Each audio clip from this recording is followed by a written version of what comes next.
Hello friend, ஒரு எறா குழம்பு தாளிப்பு இப்போ பார்க்கலாம்.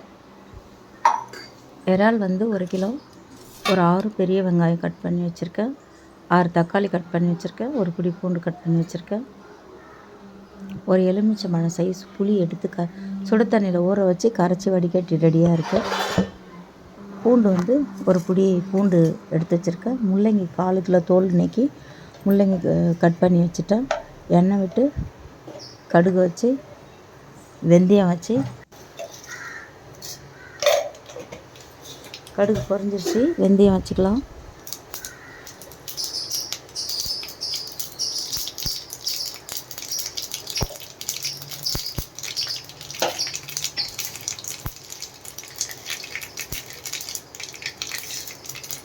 வெந்தயம் 1 ஸ்பூன் வச்சிருச்சு, வெந்தயம் பொரிஞ்சிருச்சு. வெங்காயம் வச்சுக்கலாம். 6 வெங்காயம் நல்லா கொஞ்சம் குண்டு குண்டாக கட் பண்ணிட்டேன். இது சின்ன வெங்காயம் போட்டு வச்சா இன்னும் டேஸ்ட் கூடும். சின்ன வெங்காயம் இல்லாததுனால பெரிய வெங்காயம் தான் குண்டு குண்டாக கட் பண்ணிக்கிறேன். ஒரு பிடி பூண்டு கல் உரலில் தட்டி வச்சுட்டேன். வெங்காயம் பொரிஞ்சு ரெடியாக இருக்குது.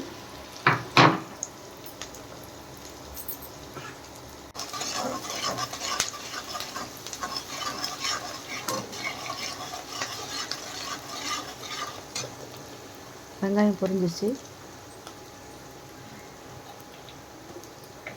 தேவையான அளவு கல்லுப்பு வச்சுக்கலாம். மஞ்சள் பொடி வந்து 1 ஸ்பூன் வச்சுக்கலாம். மஞ்சள் பொடி வச்சு 4 திருப்பி விட்டுட்டு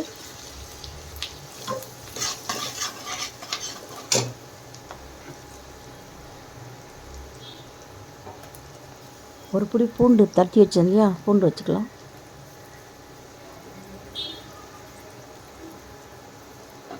பூண்டு, வெங்காயம், மஞ்சள் பொடி எல்லாம் அந்த எண்ணெயில் நல்லா பொரியட்டும். பூண்டு கொஞ்சம் நல்லா பொரிஞ்சு வந்த உடனே கருவேப்பிலை வச்சுக்கிட்டேன். கருவேப்பிலை நல்லா வாசனையாக இருக்கும். ஒரு பிடி அளவுக்கு எடுத்துக்கிட்டேன். கருவேப்பிலை போடுறது முடி வளரும். அதை ஒதுக்கி வைக்க வேண்டாம், கருவேப்பிலையோட சேர்த்து சாப்பிடுங்க, நல்லது.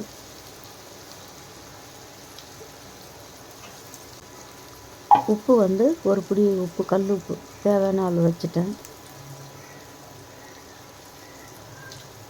மிளகாய் பொடி வந்து ஒரு 3 ஸ்பூன் குழம்பு மிளகாய் பொடி வச்சுக்கலாம்.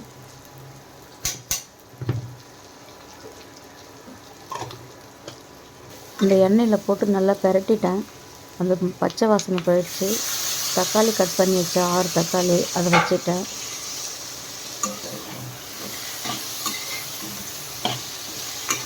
நல்லா திருப்பி விட்டுட்டு இறால் வந்து கழுவி வச்சுட்டேன்.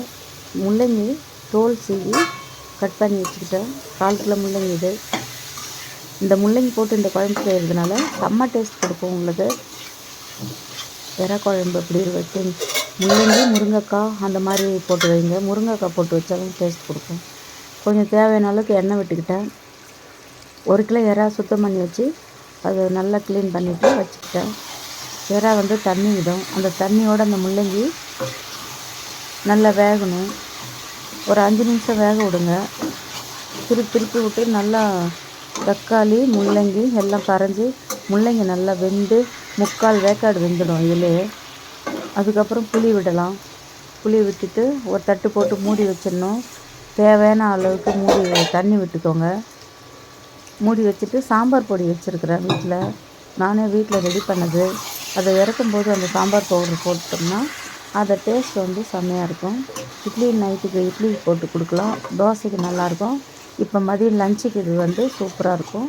இந்த இறா குழம்பு வச்சுட்டு முட்டை அவிச்சு இந்த இறா குழம்புலேயே வச்சுட்டு கொஞ்சம் ரசம் வச்சுட்டேன்.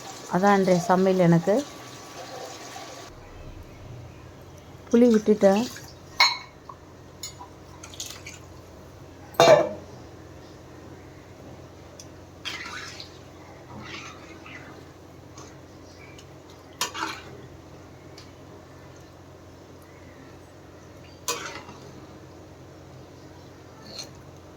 ஒரு தட்டு போட்டு மூடி வச்சிடலாம். நல்லா கொதிக்கிட்டோம், 10 நிமிஷம் கொதிக்கிட்டோம்.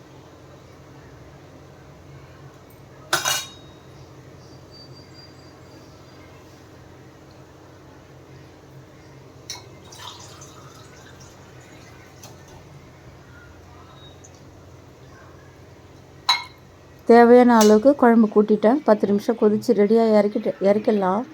கொதித்து ரெடி ஆகிடுச்சி. குழம்பு நல்லா திக்காக கரெக்டான பதத்துக்கு வந்துருச்சு. இப்போ நம்ம இறக்கி வச்சு பரிமாறலாம். நீங்கள் இந்த மாதிரி இறா வாங்கி முள்ளங்கி போட்டு செய்யுங்க. சூப்பராக இருக்கும். சாப்பிட்றதுக்கு டேஸ்ட்டாக இருக்கும். பாய்.